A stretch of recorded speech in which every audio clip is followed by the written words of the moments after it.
Hi, it's Dennis Daly. It was April 2004. I was news director for a cluster of stations in Merced, California, in the central part of that state. Something happened that hit the city like a bombshell. For the first time in the history of the Merced Police Department, an officer had been killed in the line of duty. STEPHAN Gray. This is the report I filed at his funeral. It was a somber procession of over 300 police vehicles, cruisers and motorcycles, literally cutting the city in half, extending all the way from St. Patrick's Catholic Church to the site where Officer STEPHAN Gray was buried.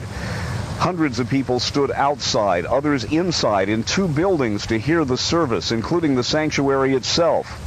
Among those standing across the street waiting, Margaret, who came from Atwater. I felt so bad that I just had to come and be here, even though I didn't know him at all.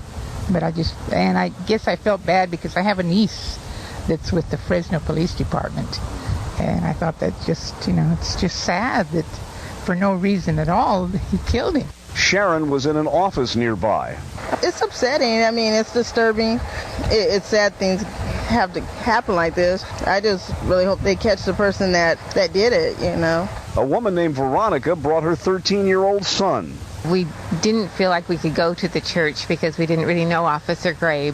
We wanted to come and pay our respects and just see we're in awe at the number of policemen and motorcycles, and I thought it would be a very impressive thing for my son. I talked to Dr. J. Paul Reddy, who was the officer's private physician. Everybody felt he's our one of the very best police officer in the community. And on personal level, we miss him. I know his wife. I know him personally. I treat the whole family in my clinic, and we miss him terribly. David Acosta is a chaplain for the Ceres Police Department. He came down just to be there. It is hard to explain and harder to experience. The community feels a great loss, but the police department feels a greater loss. Attorney General Lockyer was the highest-ranking state official. He told those in the sanctuary attending the funeral that he represented some 80,000 police officers and other people working in public service in California. Congressman Dennis Cardoza's statement into the Congressional Register was read, and the officer's widow spoke.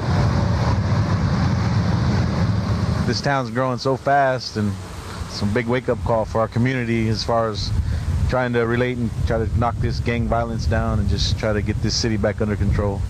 It's been more than 15 years now since Officer Gray was killed, but the scars remain in Merced, California. I'm Dennis Daly.